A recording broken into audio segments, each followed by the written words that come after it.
Este episódio do Foro de Teresina tem o apoio do iFood. iFood! Rádio Piauí.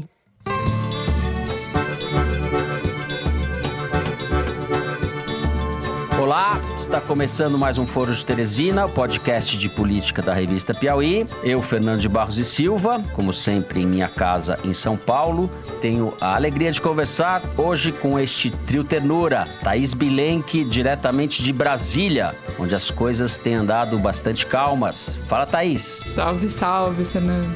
Salve. Desejo ao presidente Arthur Lira toda a sorte do mundo e que realize um grande trabalho à frente da Câmara de Deputados. José Roberto de Toledo, que interrompeu as férias, ele está em algum lugar misterioso nas Bahamas, curtindo a vida. Opa, Toledo! Opa, Fernando, deixa eu esclarecer, não estou exatamente nas Bahamas, eu estou num paraíso fiscal, né, onde eu vim manejar a minha fortuna e fugir da Lava Jato, né? Achamos o Toledo.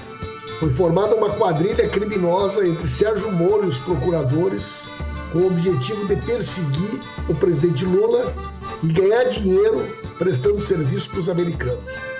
E Bernardo Esteves, que hoje está no Rio de Janeiro, no Estúdio Rastro. Bom dia, Bernardo. Bom dia, Fernando. Oi, gente. Se a Anvisa aprovar, a gente compra a Sputnik. Tem um cheque meu de 20 bilhões de reais assinado em dezembro via medida provisória para comprar esse material. Muito bem, no primeiro bloco nós vamos falar do resultado das eleições no Congresso, do triunfo do Centrão e de Jair Bolsonaro com a eleição de Arthur Lira na Câmara e de Rodrigo Pacheco no Senado. O que devemos esperar da segunda metade desse, por assim dizer, governo? Em seguida, a gente discute o fim da força-tarefa da Lava Jato, aquela que ficou conhecida como a República de Curitiba e que foi responsável pelo desbaratamento de um esquema monstruoso de corrupção, acaba justamente no momento em que seus expoentes vão acumulando reveses. A liberação pelo ministro do STF, Ricardo Lewandowski, da íntegra das conversas entre o ex-juiz Sérgio Moro e o procurador Deltan Dallagnol podem levar à anulação da condenação do ex-presidente Lula no caso do triplex do Guarujá. Por fim, no terceiro bloco, fazemos um balanço da vacinação no Brasil até agora. Vamos falar também dos resultados de eficácia da vacina Sputnik V, que foram divulgados essa semana, e do quadro mais do que angustiante da pandemia no país. É isso, vem com a gente.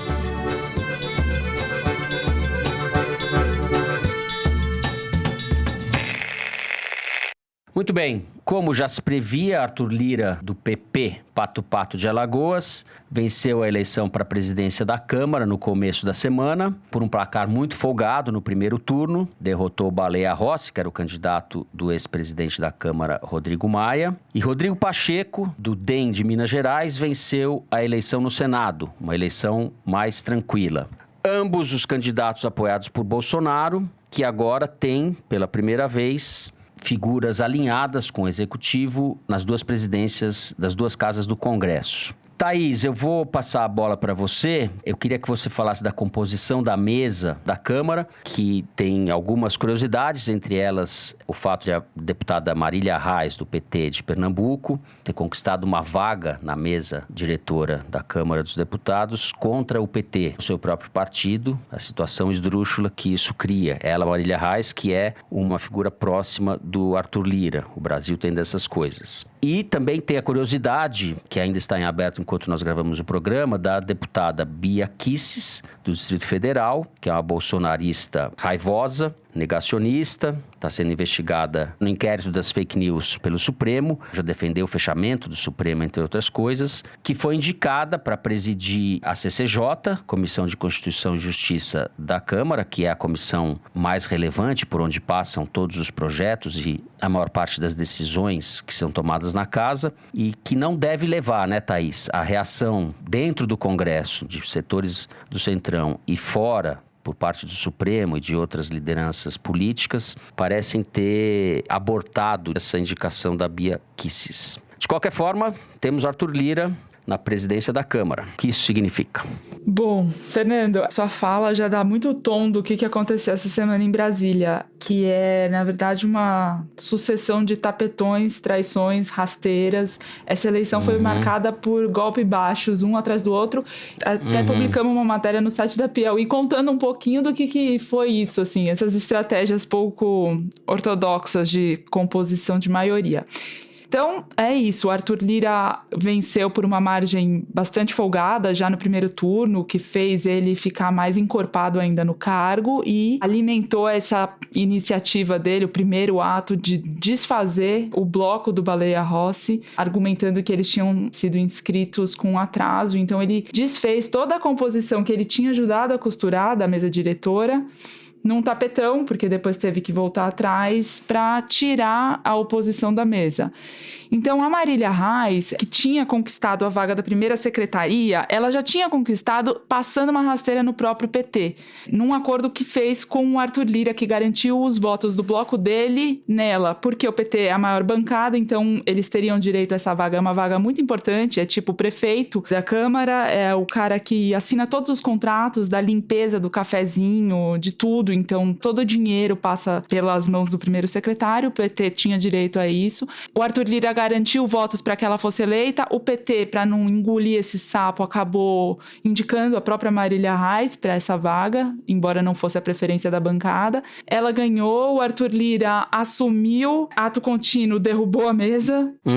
E aí acabou que quem ficou no lugar da primeira secretaria, depois que ele teve que renegociar com a oposição, foi o Luciano Bivar, que é o presidente do PSL, que é investigado naqueles escândalos de laranja todo, enfim, e agora ele está num cargo que vai mexer com dinheiro. Eu estava perguntando para uma pessoa muito próxima ao Arthur Lira o que aconteceria com o Rodrigo Maia no segundo seguinte à eleição do Lira, né? Que a eleição do Lira já estava liquidada durante os dias anteriores da eleição, então a gente já estava antecipando. Ele falou, olha, o Arthur Lira é de retaliar. Ele não vai deixar barato. Então, esse gesto do Lira de derrubar a mesa e derrubar o bloco articulado pelo Rodrigo Maia, por saber que depois ele teria que recompor, não dá para você fazer nenhuma presidência da Câmara com a oposição de 200 deputados, dos 513. Ele ia ter que recompor essas forças, não ia ter jeito. Então, esse ato foi muito para mostrar agora quem é que manda, né? Foi para falar, cheguei, e eu jogo desse jeito. Tem um aspecto da eleição da Câmara que mostra muito o pouco funcionamento dessa eleição. O Arthur Lira soube muito bem e com muita antecedência fazer uma coisa que é importante para os deputados que vão votar para presidente, que é agradar, cuidar. Eles falam aqui cuidar dos deputados. Então é isso. Oferecer almoço, passeio de lancha, esse baile sem máscara, né, para comemorar a vitória, foi só um dos gestos de poder do Arthur Lira. Ele distribuiu santinho e adesivo, até tem um que eu peguei ali na Câmara, ficou distribuindo esses tipos de adesivinho, como se fosse campanha na rua mesmo, debaixo da porta de apartamento funcional, pôs faixa em todas as quadras onde tem apartamento funcional e onde circulam os deputados, distribuiu posto de álcool gel pela Câmara e por outras dependências em Brasília, máscara com a fotinho dele, Arthur Lira, ele realmente se impôs, assim, do tipo, eu vou cuidar, eu é que tô fazendo isso tudo. E tava grande no cargo, você via o Baleia Rossi, na véspera ele já tava encolhido, e no dia mesmo da eleição, o gabinete do PP na Câmara, a sala onde eles ficam, tava assim, explodindo de gente saindo pelo corredor, máscara, ninguém viu. A Bia Kicis, famosa Bia Kicis, não usou máscara o dia inteiro e tinha, assim, era uma sala razoavelmente pequena, as pessoas completamente amontoadas umas em cima das outras, e o gabinete da presidência estava vazio, assim. Então, esse clima já estava rolando e o pessoal da Câmara já estava encaixotando as coisas na residência oficial desde sábado. O Lira chegando para se impor desse jeito, que é o jeito dele. É truculento mesmo. Então, acho que a gente pode esperar isso em relação à Câmara e à oposição na Câmara, mas em relação ao Bolsonaro também, né? O jogo não tá ganho pro presidente. Os bolsonaristas achando que agora a pauta vai andar e tal. Acho que não é bem assim. Acho que a indicação da Bia Kicis é um dos termômetros disso, porque vai ser muito difícil ela conseguir respaldo para o nome dela. E acho também que a pauta de prioridade de votação é outro termômetro, porque enquanto o governo Bolsonaro, em especial o Paulo Guedes, tem uma lista infindável de 35 projetos prioritários, o que o Marcelo Ramos, que é o primeiro vice-presidente, né, da Câmara, falou para mim... Que é um deputado... do PL, do partido do Valdemar da Costa Neto, do Centrão Raiz, do Amazonas, exatamente. O que ele falou que é a prioridade, aprovar o orçamento, porque a gente não tem orçamento desse ano ainda. Isso é para acontecer nas próximas semanas, até o fim do mês. Depois vem a PEC emergencial, que está na gaveta porque passou pelo Senado e na Câmara não andou. É um projeto para o governo poder recorrer a medidas extraordinárias, como reduzir carga horária e salário de servidor público e usar esse dinheiro para outras medidas urgentes. Depois a PEC da reforma administrativa e, por fim, uma muito complicada que deve ser fatiada, que é a reforma tributária. O projeto que estava mais avançado é o encampado pelo Rodrigo Maia e, obviamente, um projeto encampado pelo Rodrigo Maia nessa atual conjuntura não vai avançar. Então, o clima não é de céu de brigadeiro para o Bolsonaro, definitivamente não é. De qualquer forma, Thaís, a eleição do Lira dá a ele condições muito mais confortáveis do que ele teria com uma eventual eleição do Baleia Rossi, que passou longe, né? Dentro do DEM, a manobra do ACM Neto, que liberou a bancada, abriu uma dissidência, peitou o Rodrigo Maia e há uma crise instalada dentro do DEM por causa disso, né? O ACM Neto foi decisivo também para que a vitória do Lira fosse tão folgada. Talvez ela existisse de qualquer jeito, né? Definitivamente. O Neto, numa articulação com o PP do Arthur Lira, o Ciro Nogueira no Senado, eles fizeram uma articulação desde dezembro, que foi fomentando essas dissidências na bancada do DEM, mas em todas as outras bancadas, porque o Arthur Lira conseguiu voto até do PT. Então, quer dizer, não é exclusivo do DEM esse racha, mas o do DEM é muito simbólico, porque o Rodrigo Maia era o fiador do Baleia Rossi e foi totalmente desmoralizado, né?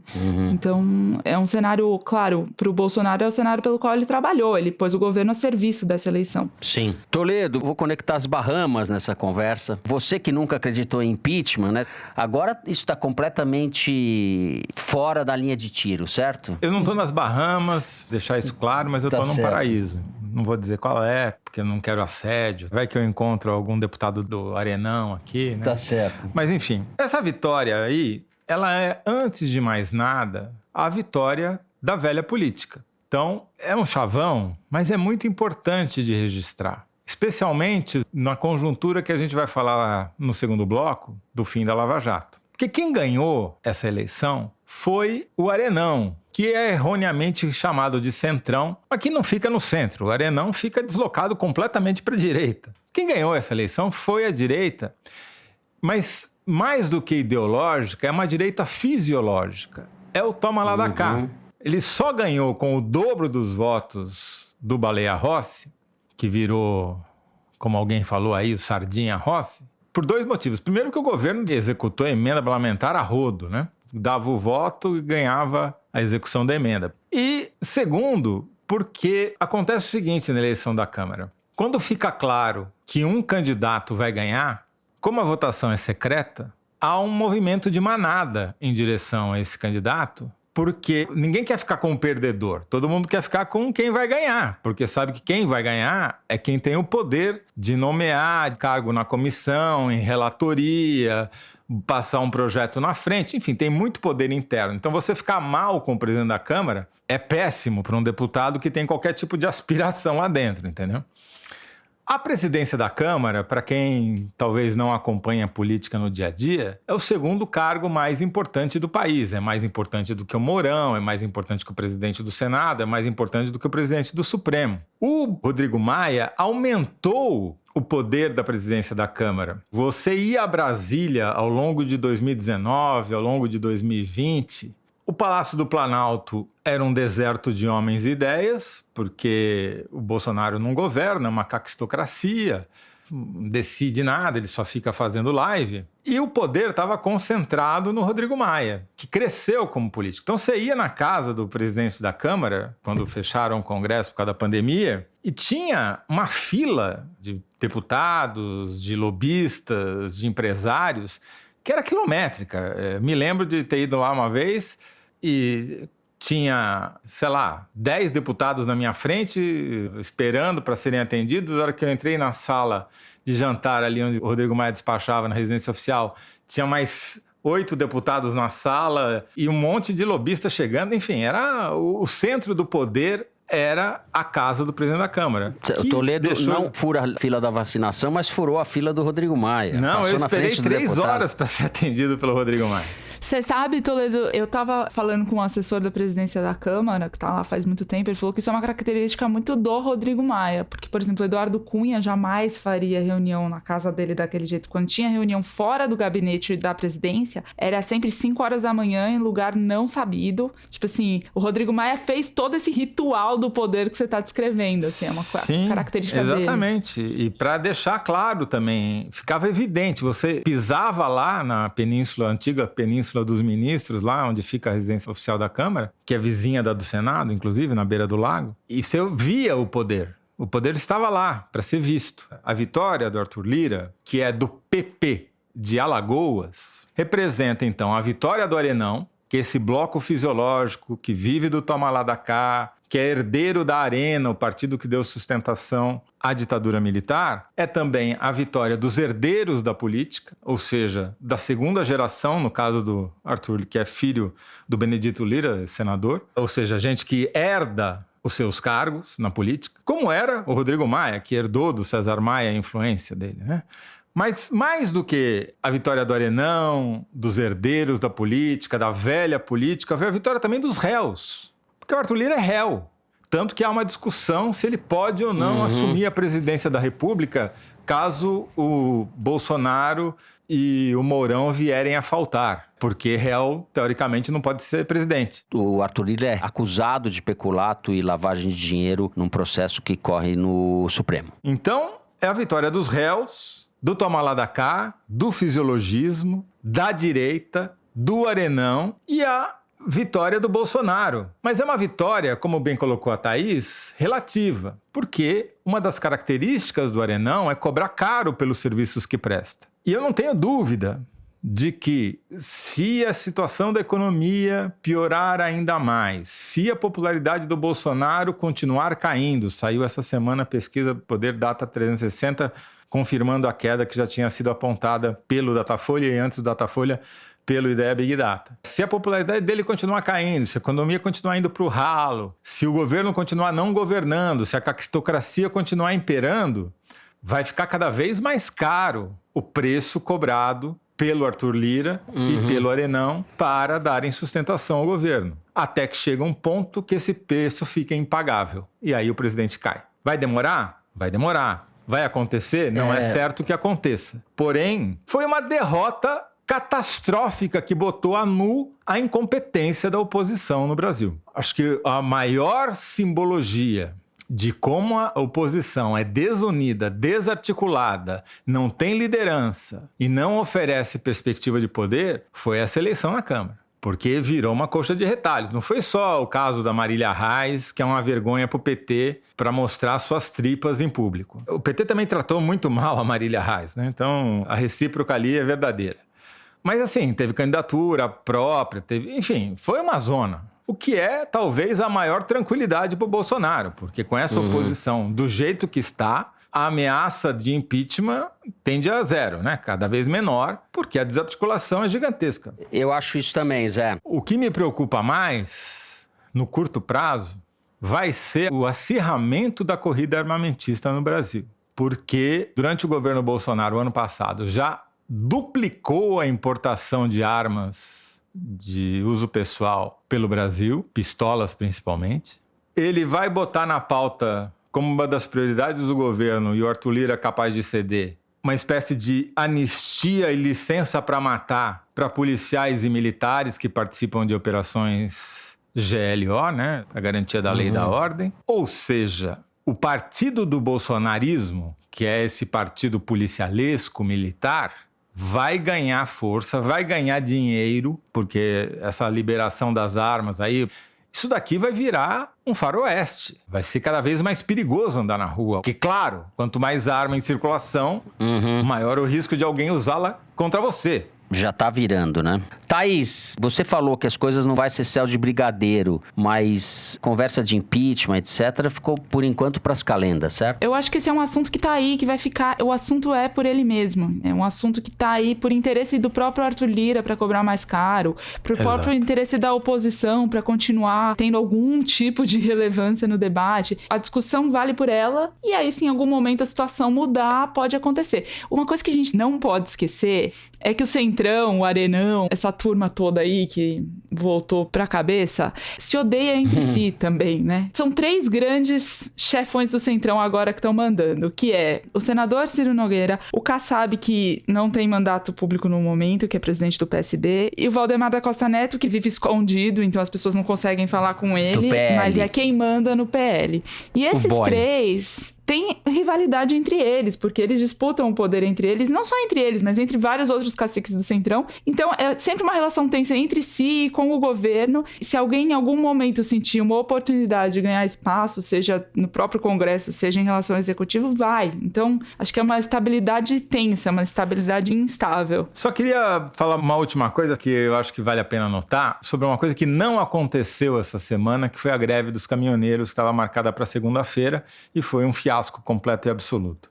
Eu acho que isso foi uma demonstração de como existe uma coisa chamada bolsonarismo, porque, para mim, deixou claro que aquela greve de caminhoneiros de maio de 2018, ela foi, na verdade, uma greve de PMs/caminhoneiros. Já havia muitas denúncias na época de gente armada fazendo bloqueio de estrada, botando o caminhão que estava tentando fugir das estradas paradas, obrigar os caminhões a pararem. Ou seja, não existe um movimento dos caminhoneiros forte, mas o que aconteceu na época foi um movimento militar, policialesco, que usou os caminhoneiros como testa de ferro para mostrar que eles são capazes de criar baderna. Dessa vez não teve greve dos caminhoneiros porque os policiais estão no poder, com o Bolsonaro. E, para mim, isso é muito significativo porque continua sendo a grande novidade que veio junto com o bolsonarismo e que é uma novidade que vai nos custar muito caro porque é ela que ameaça a democracia no Brasil. Muito bem. Para terminar, então, depois dessa fala do Toledo, eu ia falar, recuperando o que a Thaís disse, que o que nos alivia, Thaís, é que a disputa entre o Kassab, o Ciro Nogueira e o Valdemar é uma disputa, são 3 pessoas que pensam no Brasil, têm espírito público e querem resolver da melhor maneira os nossos graves problemas. Eles não pensam em si mesmos, eles são figuras propositivas, que têm ideias para o país, que estão preocupadas com isso. Muito bem, encerramos o primeiro bloco. Vamos falar no segundo da Lava Jato, de Sérgio Moro e da situação do ex-presidente Lula. Fiquem aí que a gente já volta. Quando o assunto é restaurante, a gente pensa logo em delivery. Os serviços de entrega se tornaram mais relevantes na pandemia e ajudaram muitos restaurantes. Mas essa demanda já vinha crescendo antes mesmo do isolamento, com muita gente em busca de conveniência, praticidade e rapidez. O iFood faz parte desse movimento e investe em tecnologia para melhorar a vida do consumidor e também de quem está do outro lado do balcão. Para muitos restaurantes, as entregas intermediadas pelo iFood foram uma forma simples de promover a transformação digital do negócio. Uma tendência que vai das grandes redes aos pequenos empreendedores. O pagamento digitalizado me ajudou muito nesse momento. Fica mais fácil para você ter o controle, porque é exato os números. Então você não precisa fazer depósito, ir ao banco e ficar correndo atrás de troco. A adaptação foi uma coisa muito bacana para a gente. A facilidade do aplicativo ajudou bastante, tanto para a gente que não tinha tanto hábito de estar mexendo, quanto quem nunca nem mexeu com o aplicativo, nem nada. É muito fácil de estar operando com ele. Com o apoio que o iFood oferece no delivery, o dono de restaurante consegue dar atenção a outras demandas do seu negócio. Há 4 anos, quando eu entrei no iFood, o foco visionário foi o quê? Eu tinha muito pedido por telefone. Quando veio o iFood com essa proposta, eu achei legal, porque ia me diminuir tempo, né? E o iFood já é completo, tem o seu cardápio, tem o seu menu. É muito mais fácil e rápido, né? Para saber mais sobre como o iFood, foodtech brasileira referência na América Latina, valoriza e apoia seus parceiros, acesse ifood.com.br/institucional. Muito bem, o ministro do Supremo, Ricardo Lewandowski, liberou para a defesa do ex-presidente Lula o acesso às mensagens dos integrantes da Operação Lava Jato que vazaram há 2 anos. O The Intercept Brasil divulgou essas mensagens e alguns outros veículos se associaram ao Intercept, mensagens colocando o ex-juiz Sérgio Moro e o procurador Deltan Dallagnol e outros procuradores da Força Tarefa de Curitiba em situação bastante constrangedora, né? Eram conversas mais do que impróprias, né? A gente tem ali uma série de indícios de que havia um conluio, uma combinação, uma armação, uma orquestração entre a acusação, no caso os promotores e procuradores, e o juiz que deveria, por princípio, ser isento. Bom, essa decisão do Lewandowski de liberar as mensagens pode impactar a decisão que o próprio Supremo irá tomar, não se sabe ainda quando, que é o julgamento de um habeas corpus que a defesa do Lula tinha feito lá no Supremo. O Gilmar Mendes pediu vista, é um julgamento que está sendo feito pela segunda turma do STF. Já haviam votado contra a defesa do Lula o ministro Edson Fachin e a ministra Carmen Lúcia. Eles podem rever o voto. E falta votar ainda o Gilmar Mendes, o próprio Lewandowski e agora o novo ministro Cássio Nunes Marques, nomeado pelo Bolsonaro. Essa votação pode habilitar o Lula juridicamente, legalmente, para voltar para o jogo da política. Isso tudo se dá no momento em que é anunciado formalmente o fim da Operação Lava Jato, o fim da Força-Tarefa, o fim da República de Curitiba, se a gente quiser. Essas duas notícias podem mostrar, paradoxalmente, mas isso também não é propriamente uma novidade, uma afinidade de interesses ou uma comunhão de interesses entre o Lula e o Bolsonaro, porque o Bolsonaro e o bolsonarismo foram os verdadeiros coveiros da Lava Jato. Tô certo? Olha, sim, eu acho que se você é uma pessoa que acredita em coincidências, essa história do fim da Lava Jato, ela é pródiga em coincidências, tem uma série de coincidências. Então, assim, primeiro, poucos dias antes do fim oficial da Lava Jato, o fim anunciado, veio esse vazamento da íntegra das conversas entre o Moro e o Dallagnol, que aumentou, sim, a pressão desse julgamento do habeas corpus do Lula contra o Moro. Logo depois, o Gilmar Mendes, que, como juiz, não deveria opinar sobre nenhum caso que vai julgar, já logo opinou que não eram conversas de anjo e que o Lula merecia um julgamento digno. Daí, ele próprio sinalizou que não vai ficar esperando vacina para fazer julgamento presencial e que pode pôr isso na pauta da segunda turma, de forma virtual mesmo, ainda nesse semestre. E aí tem essa nova configuração, né, da segunda turma, como você já bem disse, a Carmen Lúcia e o Edson Fachin, que já se manifestaram contra o Lula, o Gilmar Mendes, que já deu dicas, renovou essas dicas agora recentemente, da posição contra o Moro, o Lewandowski, que deu acesso à íntegra das conversas para a defesa do Lula, e o Cássio Nunes Marques, que é o último integrante. Se tudo ocorrer conforme a gente acha, vai ficar nas mãos do Cássio Nunes, certo? A decisão. Estava nas mãos do Celso de Mello, que se aposentou antes, esse era o voto de Minerva, não deu tempo. E agora que o julgamento pode, de fato, ser concluído, quem deve decidir, ou pelo menos a grande expectativa é essa, é que seja o Cássio Nunes Marques, que... Veja você, foi indicado pelo Bolsonaro com o apoio de quem? Do Centrão. De quem do Centrão? Do Ciro Nogueira, que é do mesmo Piauí do Cássio Nunes Marques, que é o presidente do Partido Progressista e que, olha só a coincidência, é o grande articulador da candidatura vitoriosa do Arthur Lira, do mesmo partido dele para a presidência da Câmara, como a gente acabou de falar, que ganhou a eleição justamente no mesmo dia que acabou a Lava Jato. E, mais uma coincidência, a Lava Jato começou 7 anos atrás, em 2014, com a delação de um doleiro chamado Alberto Youssef, que denunciou nada mais, nada menos do que um grupo de políticos do PP, do Partido Progressista, que depois ficaria chamado como quadrilhão do PP, que fazia um esquema de desvio de dinheiro da Petrobras por meio de diretorias da estatal e que viraram réus no Supremo por conta da delação que deu origem à Lava Jato. Quem são esses políticos do PP? É o Arthur Lira, o Ciro Nogueira e outros da mesma turma, como o Aguinaldo Ribeiro, enfim. Então, esse fim da Lava Jato acontece no mesmíssimo momento em que o grupo que originou a Lava Jato na parte da denúncia assume o poder de forma inédita, né? Nunca tiveram, então, alto comando como presidente da Câmara dos Deputados, como principal articulador do Congresso com o Executivo. Tipo, o PP tá muito mais forte do que estava quando foi denunciado inicialmente, e talvez por isso até menos, né? Porque estão com mais visibilidade. Naquele momento do Alberto Youssef, eles agiam e ninguém tava de olho neles, né? Mas, de qualquer forma, é uma estaca zero do ponto de vista de combate à corrupção, que você tenha encerrado a Lava Jato com o grupo que começou ela subindo para os postos de comando. E no momento em que quem vai decidir o futuro, talvez, de todos esses personagens é um juiz que foi indicado por eles mesmos, assim. E como você falou, o Lula voltar ao tabuleiro, né, para 2022, se tudo isso se confirmar, é bom para o Bolsonaro, é bom para o Lula e é ruim para o Moro e para aqueles outros que tentaram impor essa agenda e não conseguiram, né? Mas o fato é que essa perspectiva se colocou, né? Não sei se ela se viabiliza, né? Perspectiva da gente ter Lula e Bolsonaro, que pode ser realmente...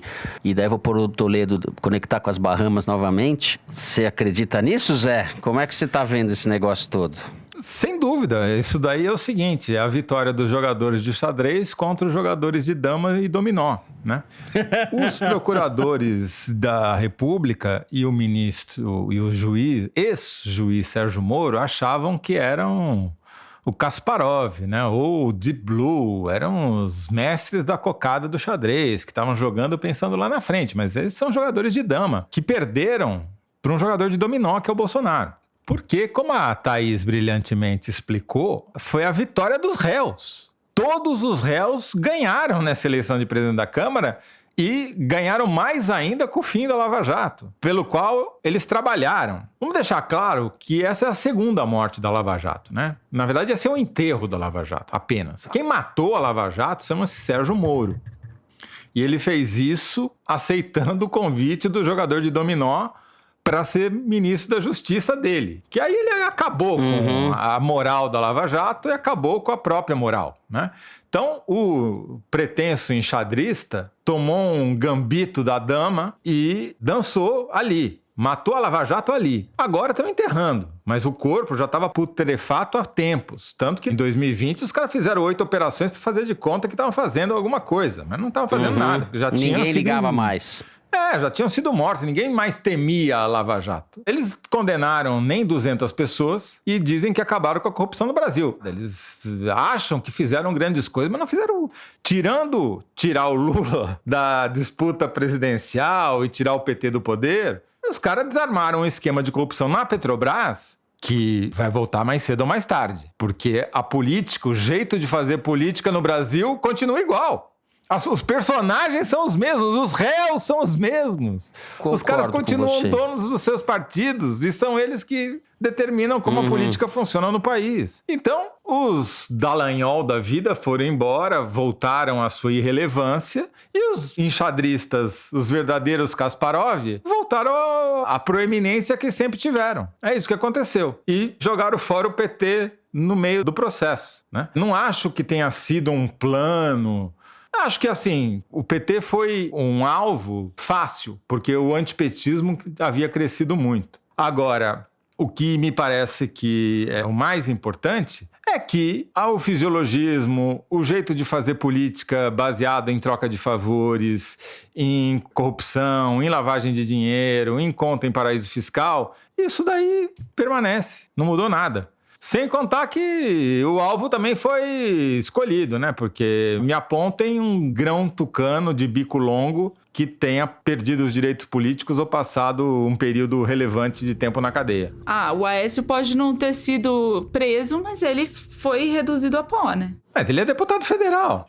Mas ele não tem mais perspectiva de poder. Eu concordo em parte com o que você diz. Acho que quando a gente pensa no legado ou os problemas da Lava Jato, ela não se resume à condenação do Lula, mas ela não pode ser entendida na sua essência, no seu âmago, sem essa condenação. O principal efeito político da Lava Jato foi ter tirado do jogo o candidato que até então nas pesquisas era apontado como favorito para chegar à presidência da República. Esse, sem dúvida, é o grande feito político. O segundo feito político, ou decorrência desse mesmo feito, foi ter levado a extrema-direita para o poder. Isso, a meu ver, não deve fazer com que a gente jogue fora o esquema de corrupção que foi revelado. Porque, enfim, o funcionamento do Estado brasileiro, a sua captura pelos grupos privados, o patrimonialismo brasileiro, enraizado no Estado, que não começou com o PT, tá aí o livro da Malu Gaspar para mostrar, foi escancarado. Os efeitos políticos disso foram desastrosos, estão sendo desastrosos. Mas existe um legado republicano junto com esse legado regressivo da Lava Jato, né? Eu acho que as duas coisas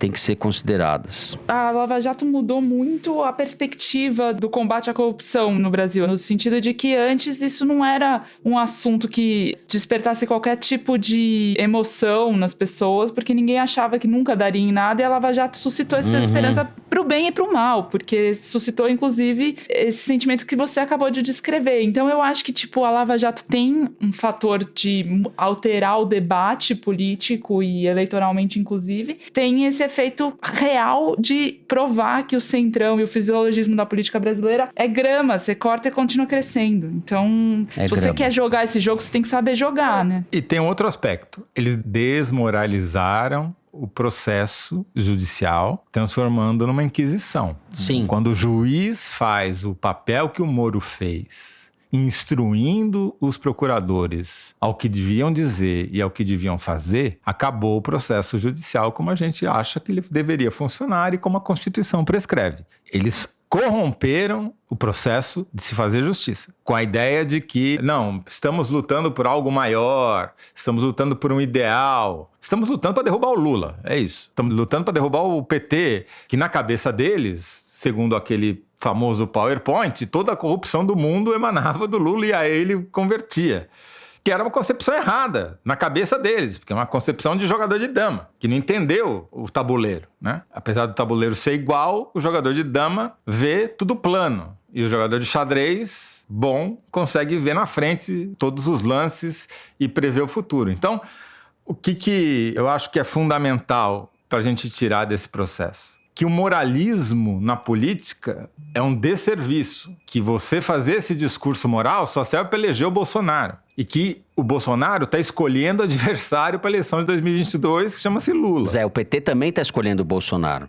Sim, porque o único jeito do PT manter algum tipo de evidência é se antepondo ao Bolsonaro. Sem o Bolsonaro, hoje, o PT e o Lula talvez estariam ainda menos em evidência do que estão. Eu quero lembrar quando o Lula, há alguns meses, defendeu a fala do Bolsonaro sobre a Polícia Federal naquela reunião fatídica. O Lula, de certa forma, aliviou a barra do Bolsonaro, mostrando mais uma vez o que a gente está cansado de saber, que o verdadeiro adversário do PT é o Moro, não é o Bolsonaro. Eles querem o Bolsonaro como adversário eleitoral, mas o PT nunca dedicou contra o Bolsonaro a energia que dedica contra o Moro. Isso é visível, né? E ficou patente também nessa eleição. Quantos deputados do PT, a gente não sabe, mas quantos deputados do PT votaram no Arthur Lira? Hein, Thaís? Pois é, não. Certamente se dividiram. É que é muito velho, né? Essa tentativa do PT de se recolocar desse jeito, e mesmo do Bolsonaro de ressuscitar essa polarização, é uma coisa velha, de uma coisa da eleição passada. Eu tenho a impressão que quando chegar 2022, não vai surtir o mesmo efeito. A gente não sabe qual vai ser.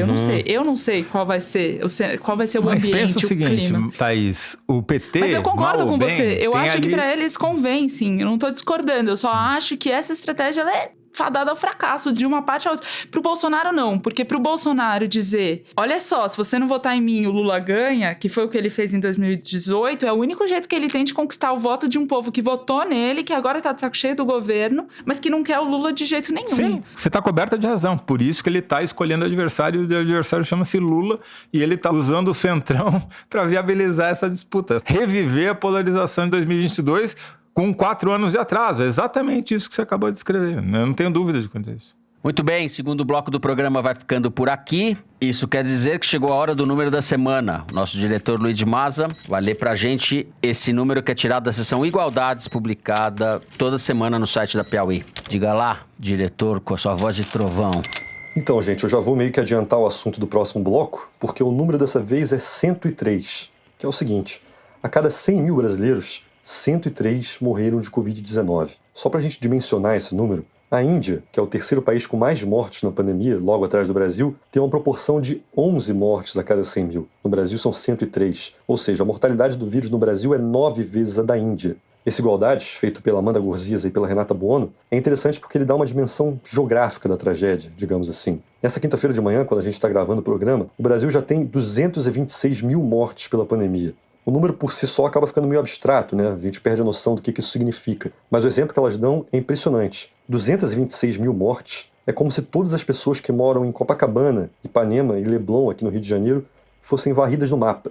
Ou é como se a população de Criciúma, em Santa Catarina, deixasse de existir. Esse é o tanto de gente que já morreu de Covid no Brasil. Vou chamar o Bernardo já para a conversa que vai entrar no terceiro bloco. Pois é, Fernando, a gente que às vezes gosta de usar estádios, né, para dar uma dimensão do número de pessoas, quer dizer, 226 mil, a gente precisa o quê? De uns 3 Maracanãs quase para encher isso nos padrões atuais, né? Mas mesmo se a gente contasse como era ali em 1950, as pessoas todas apertadinhas na bancada, já não caberia todo mundo que morreu por causa desse vírus, mortes evitáveis, né? Nessa toada, a gente está tendo aí 14 dias com mais de 1.000 mortes por dia em média, né? Nessa toada a gente bate os 250 ainda em fevereiro, é muito triste. E essa comparação com a Índia é muito cruel pra gente, porque a Índia tem uma população muito maior que a do Brasil, né? A Índia corresponde a quase 18% da população do planeta e nós correspondemos a menos de 3%. A porcentagem de mortos no Brasil é de 10% das mortes no mundo todo. E dentro do Brasil a desigualdade é imensa. Se você compara a taxa por 100 mil habitantes do Rio de Janeiro com a do Maranhão, você se pergunta qual é o estado que está mais desenvolvido e qual é o que está menos desenvolvido. É da ordem de 2, 3 vezes, uma diferença enorme. E também, para não deixar ninguém sem o seu quinhão de responsabilidade, o Itaquerão, que é o estádio que foi construído com financiamento público pelo Corinthians para a Copa do Mundo do Brasil, ele não dá conta de abrigar todo mundo que morreu apenas no estado de São Paulo, que já são mais de 53 mil pessoas, de Covid-19. Ou seja, nós conseguimos. Nós lotamos um Itaquerão de cadáveres e ainda sobrou gente no estacionamento. Muito bem, vamos passar então agora para o terceiro bloco. A gente vai continuar falando da Covid e das vacinas. Vem com a gente! Nessa quinta-feira, pela manhã, quando estamos gravando o programa, cerca de 2,7 milhões de brasileiros foram vacinados contra a Covid, o que equivale a menos de 2% da população adulta do país. Ou seja, o ritmo continua muito lento, pouca coisa mudou desde semana passada, quando a gente tratou do assunto. De bom no front, Bernardo, para passar a palavra para você, nós tivemos a divulgação dos resultados da eficácia da vacina russa, a Sputnik V, né, que é uma eficácia alta. Então eu queria que você comentasse qual é o tamanho do nosso problema, porque aparentemente muito pouca coisa mudou e as perspectivas não são boas para as próximas semanas, meses, né? Nós continuamos empilhando vexames aí no combate à pandemia. É isso aí, Fernando. Você falou aí do percentual, né? A gente está mais perto de 1% da população vacinada do que de 2%. A gente está com quase 3 milhões de vacinados aqui, pelas minhas contas, isso é coisa de 1,3%. É muito pouco, né? A gente quer mais e a gente precisa mais. Mas está cada vez mais claro que as vacinas vão chegar no conta-gotas. As notícias que chegam sobre compra de novas doses, é tudo falando em 10 milhões aqui, 6 milhões ali, mais 10 milhões acolá. Enfim, isso é um ritmo muito pequeno para o que a gente precisa e para a urgência que a gente tem, né? São quase 230 mil mortes. A gente precisa de centenas de milhões de doses. Vamos lembrar que a população brasileira é 210 milhões, a gente precisa de 2 doses para cada pessoa. Ou seja, a gente precisa botar 2 zeros no número de vacinados que a gente tem até agora. E sem falar que a gente está vacinando sem saber se vai ter segunda dose para todo mundo e quando. No Rio, que está vacinando os idosos agora, o estoque atual vai durar só até a 3ª semana de fevereiro. Então, enfim, Deus nos acuda. Bom, pelo menos para o Pazuello, isso talvez não seja de todo ruim, que a gente não tenha todas as vacinas que a gente precisa, tá poupando ele do vexame das seringas, né? Pro qual a gente chamou atenção algumas semanas atrás. E para pôr isso em perspectiva no quadro mundial, Fernando, vale dizer que é verdade que a coisa tá devagar no mundo todo. São 107 milhões de pessoas vacinadas até agora, tô usando números do New York Times. E o governo, claro, quer fazer parecer que o Brasil está bem na foto, focando nos números absolutos, né? 3 milhões. Mas se a gente olhar para a proporção da população vacinada, a gente vai ver que a gente está mal. Tem pelo menos uns 30 países aí que estão na nossa frente e que já vacinaram mais de 2% da sua população. E se a gente examina esses números com calma, fica claro quais países estão levando essa questão mais a sério. Vou tirar da lista países de população pequena, por exemplo, como é o caso de Israel, né? Que vacinou já quase 60% da população, mas quero focar aqui no caso de 2 países de grande população e que foram severamente afetados pela pandemia. Se a gente pegar o caso do Reino Unido, por exemplo, o Reino Unido já vacinou 10 milhões e meio de pessoas, isso dá 15% da população. E o Boris Johnson anunciou que estão garantidas ali um número de doses que é 3 vezes maior que a população britânica. Olha que luxo. E nos Estados Unidos, a gente já tem cerca de 34 milhões de pessoas vacinadas, isso é coisa de 10% da população. É um reflexo da chegada do Biden ao poder, né, que parece ter mudado o rumo, né, do combate à pandemia por ali. Já aqui entre nós, continua prevalecendo o negacionismo, né, como todo mundo sabe bem. E isso não é porque o Brasil não sabe o que fazer, né, assim, eu acho que vale sempre a gente lembrar o caso da pandemia de gripe suína de 2009, causada pelo vírus H1N1. Ali, naquela ocasião, o Brasil começou a campanha de vacinação 10 meses depois da chegada da doença. E em 3 meses a gente tinha vacinado nada menos que 81 milhões de pessoas. No ritmo desse, em 8 meses a gente tinha vacinado a população toda brasileira contra a Covid. E se o ouvinte tem birra do PT, enfim, tem elogio pro PSDB também. A gestão de saúde dos 2 mandatos do Fernando Henrique teve muitos aspectos elogiosos, né? Quer dizer, eu acho que a linha de corte que separa é que dá para ver muito claramente um governo comprometido com a vida e um governo comprometido com a morte. É isso que a gente tem na gestão do Jair Bolsonaro. Nós temos 3% dos vacinados e 10% dos mortos. Isso mostra o grau de competência da caquistocracia bolsonariana. A gente tem proporcionalmente 3 vezes mais mortos do que vacinados no mundo, né? Esse que eu acho que sintetiza tudo.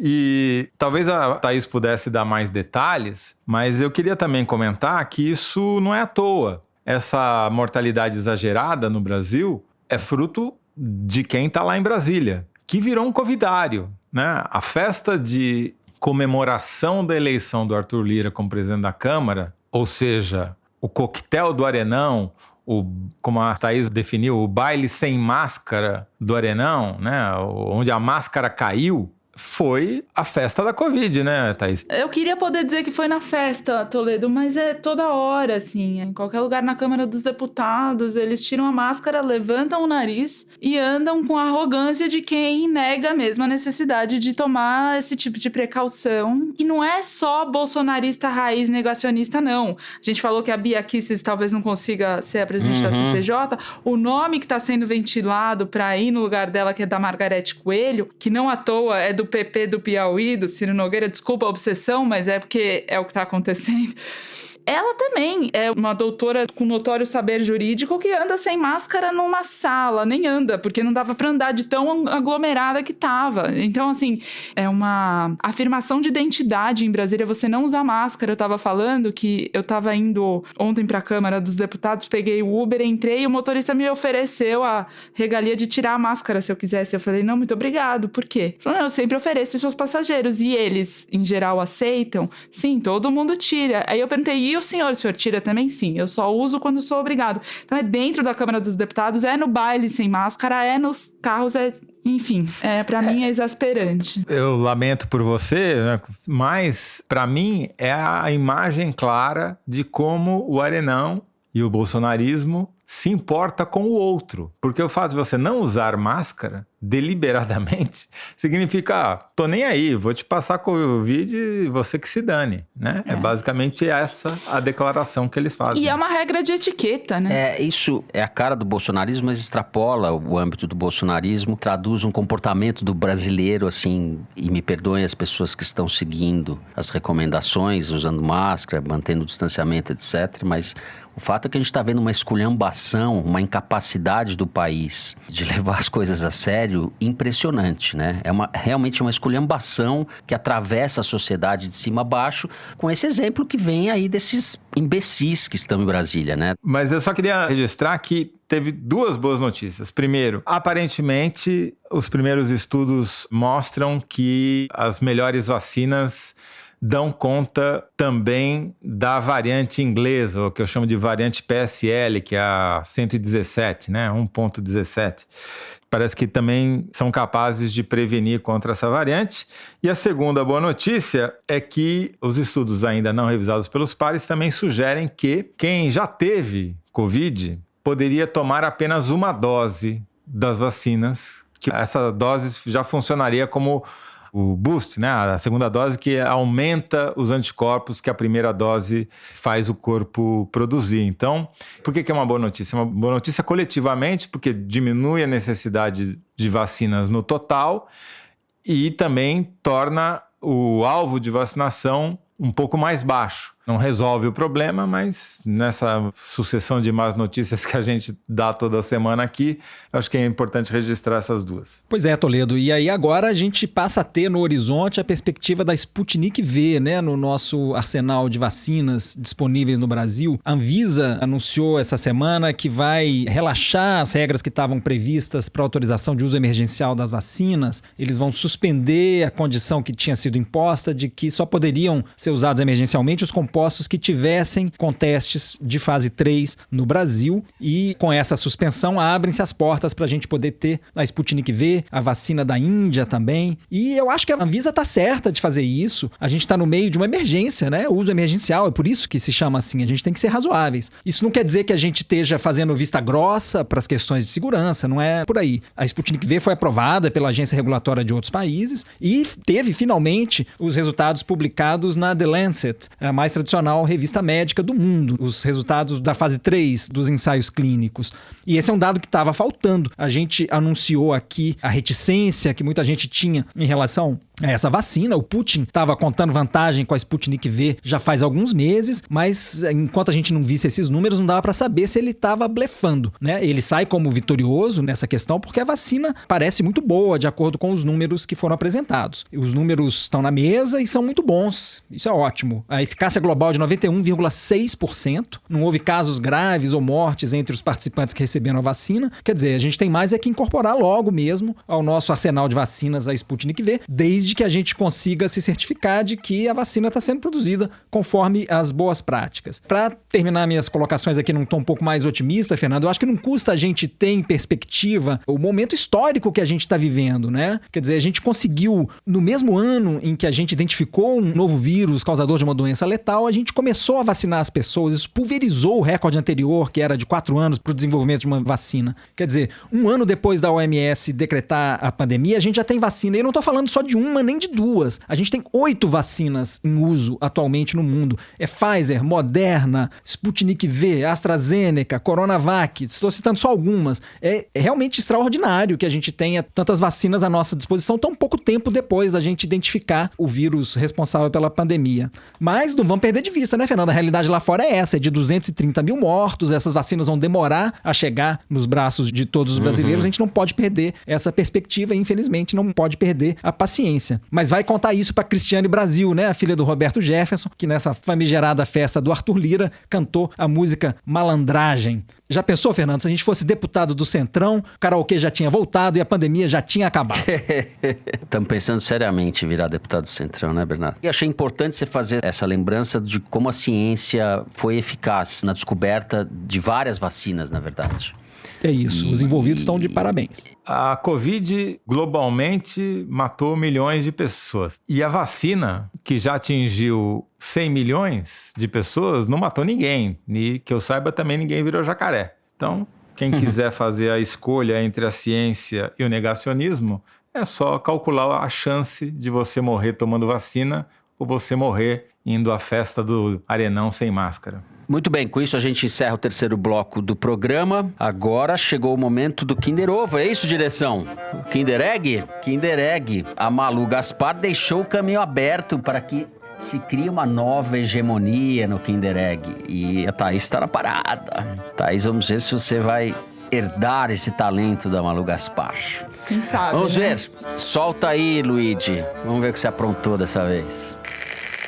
Uma das meninas disse: o Bolsonaro falou que ninguém é obrigado a tomar, então não vou. Que exemplo bonito, né, Bolsonaro? You're a fucking disgrace, dude. Get the fuck out of my face. Eu penso diferente de você, cara. Eu penso o Supla. Que é um pacto social, entendeu? Eu não posso te obrigar a tomar vacina. Quem sou pra te obrigar? É uma coisa que você tem que ter essa noção. Por exemplo, eu tenho uma música que eu vou falar aqui a letra pra vocês, tá bom? Ó, menina, cê tá ligada, eu não gosto de mais nada. O passado é podre, o futuro é sujo. Coronavírus, fome Uber, eu não confio nesse Mark Supla. dólar, me extrapola. Todos ficam embaixo da unha, todos sabem falar, qualquer um é testemunha. Bahamas tá muito longe. Todos ficam embaixo da unha. Bahamas tá longe, eu falei antes. Falei logo depois, travou a porra do meu computador, meu telefone aqui, sacanagem. Cara, o Supla. É o custo Bahamas, né, Toledo? É verdade, não, eu tô pagando o preço de estar de férias, eu perdi, vou aceitar a derrota, mas o que eu xinguei essa porra dessa conexão aqui, eu falei logo Toledo, de cara, porque eu vou explicar por quê. Deixa eu falar uma coisa, como diria o Paulo Maluf, perdão, Toledo, perdão. Agora não quero passar o golpe em mim, Paulo Maluf, perdão. Eu aceito a derrota, Fernando, mas é com dor no coração. Eu devo acrescentar o seguinte, eu acertei, o Toledo disse que acertou também, antes de mim, mas como ele tá sem conexão, o prêmio vai pra mim por causa da idade. A gente é da geração do Supla. Infelizmente, somos velhos assim, né, Zé? Eu estudei com o Supla. Ele era um ano abaixo de mim na escola. Olha a revelação. Estudei com o Supla. Chegamos a brigar uma vez no pátio. E ele já tinha cabelo espetado?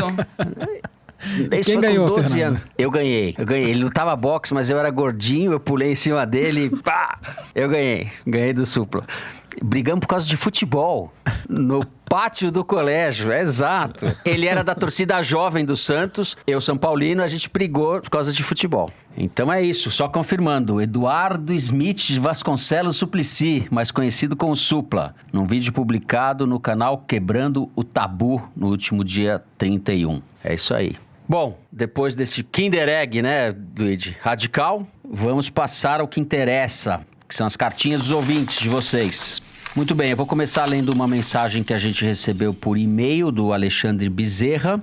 Ele diz que é de Pernambuco e fala o seguinte: queridos amigos do Foro, semana passada vocês conseguiram me fazer chorar depois de muito tempo. Mesmo sendo médico há 40 anos, acostumado com perdas, a partida da Malu me emocionou. Eu, minha esposa Moiselita e meus filhos Gabriel e Marcos somos ouvintes assíduos. Aliás, em 2019, estivemos na Maratona Piauí em São Paulo. Desejo à nossa querida Malu todo o sucesso que ela merece e, por favor, Fernando e Toledo, não me façam passar por tudo isso de novo. Tenho 62 anos e minhas coronárias não suportam tamanha emoção. Sucesso para Thaís e um forte abraço. É isso. Muito obrigada. Alexandre Bezerra. Obrigado, Alexandre. Fernando, eu tenho uma mensagem comprida que chegou da Marina Magalhães. Ela mandou um e-mail falando assim: tem um grupo de amigos formado por mim e mais 3 incríveis mulheres. Graças aos giros que a vida dá, estamos hoje espalhadas em 4 cantos do mundo. Eu moro em Lisboa, a Raquel mora no México, a Marina, minha xará, mora em São Paulo e a Natália em Washington. Estamos sempre conversando por WhatsApp, seja para falar mal dos nossos maridos ou para comentar o Foro de Teresina. É aí que surge o problema. Todas nós somos fãs do Foro, menos a Natália. Ela sempre esquece de escutar o episódio do dia e promete que vai começar no próximo, o que nunca acontece. Por isso, peço a ajuda de vocês. Eu prometi a ela que iria convencer vocês a convidá-la pessoalmente para ouvir o programa. Vocês dão essa força? A Natália é uma ouvinte que vale a pena ter. E, aliás, foi aniversário dela no último dia 28. Prometi também que ela receberia um parabéns do Toledo, que nós chamamos de Toledinho. Obrigada e abraços em todos. Bom, acho que depois de Toledinho, a Natália já pode chegar, né, gente? Ô, Natália, eu perdi 20 quilos nos últimos 6 meses aí, fazendo dieta, então eu vou aceitar como um elogio esse Toledinho, né? Então, por favor, Natália, ouça a Thaís, o Fernando, o Bernardo, o Luigi e às vezes eu. Você não vai se decepcionar. É isso. Toledinho é dublê de jornalista e top model agora.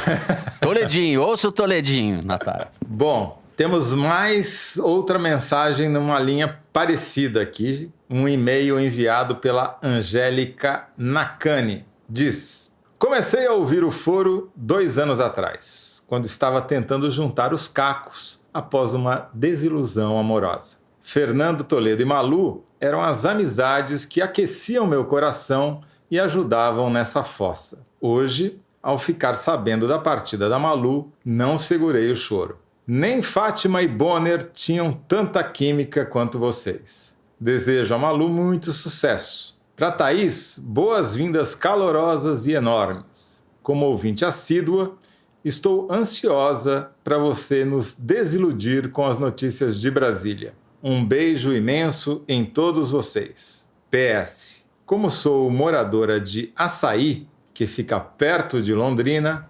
acertei rapidamente o último Kinder Ovo. Boca aberta é sempre notícia nos jornais daqui. Angélica, você falou da Fátima Bonner, ali é casal 20, aqui é poliamor, é tudo coletivo, entendeu? Aqui não é convencional. Poliamor, mas à distância, com máscara Poliamor à distância. E isolamento social. Vamos lá. Queria também registrar aqui o tweet do Fábio Canali, dizendo que depois da caquistocracia, nós chegamos a um novo nível de status sociológico, que é o da trollacracia, ou seja, temos um governo que fica trollando a população. É a única explicação para essas novas indicações da Câmara, escreve o Fábio Canali. Muito bem, para fechar vou ler aqui um e-mail bacana que chegou pra gente. Diz o seguinte: olá, turma do Foro, essa mensagem é escrita pelo Catadão, um coletivo de pesquisadores, nadadores, cabeções da USP. Somos ávidos ouvintes do Foro. Antes da pandemia, vivíamos exclamando merda milanesa e pedindo escusas nas piscinas, vestiários e bandejões da universidade. Nesse último sábado, dia 30, nosso querido caçula Ariel completou 23 anos. Queríamos presenteá-lo com uma assinatura da Piauí, mas por enquanto não foi possível. Como vocês sabem, os estudantes de pós-graduação vivem tempos sombrios. E ao contrário do que acontece com os produtores de leite condensado, nossas verbas estão cada vez mais escassas. Sendo assim, um parabéns do pessoal do Foro seria muito especial para tapar esse buraco. Fica aqui o nosso beijo para cada um de vocês. É isso aí, um grande abraço para os nadadores do Catadão. Muito bem. Nossa alma mater, a USP, um abraço para todos. Abraço para vocês do Catadão, gostei e merda milanesa e Moro, etc, né? Muito bem, Thaís Bilenque, que estreia oficialmente, mas já é uma veterana. Gente, obrigada aí pelos incentivos, né? A gente vai trabalhar fortemente para decepcioná-los com as notícias que temos para trazer aqui. É isso. A decepção é um compromisso da gente. Muito bem, depois dessas mensagens todas, dessa fala da Thaís, só me resta encerrar o programa. Vamos aos créditos. Foro de Teresina é uma produção da Rádio Novelo para a revista Piauí, com a coordenação geral da Paula Scarpim. O nosso diretor é Luiz Maza, que a partir da semana que vem vai sair de férias. Vejam só a ousadia do rapaz. E os nossos produtores são a Mari Faria e o Marcos Amoroso. O apoio de produção aqui em São Paulo é do Vitor Hugo Brandalize, da Clara Reustab, do Renan Suquevicius e da Cláudia Holanda. A Mari Faria edita o vídeo do Foro Privilegiado, o teaser que a gente publica nas redes sociais da Piauí e no YouTube. A edição do programa é da Paula Scarpim e do Thiago Picado. A finalização e a mixagem são do João Jabassi, que também é o intérprete da nossa melodia tema, composta por Vânia Salles e Beto Boreno. A nossa coordenação digital é feita pela Kelly Moraes e pela Juliana Jäger. A checagem do programa é feita pelo Plínio Lopes. O Foro de Teresina continua sendo gravado em nossas casas, mas também no estúdio Madruga e no estúdio Rastro, sempre com o apoio do Dani Di e do Gustavo Zisman. Então é isso, eu, Fernando de Barros e Silva, me despeço dos meus amigos Bahama, José Roberto de Toledo. Tchau, Toledo. Tchau, Fernando. Estou aqui no paraíso, que não é fiscal, mas é um paraíso de qualquer jeito. O cara tá com aqueles drinks de guarda-chuvinha, canudinho de dólar. Muito bem. Bernardo Esteves. Tchau, Bernardo. Um abraço, Fernando. Um abraço, gente. Thaís Bilenque. Tchau, Thaís. Tchau, Fernando. Tchau, gente. É isso, pessoal. De máscara a todos. Até a semana que vem.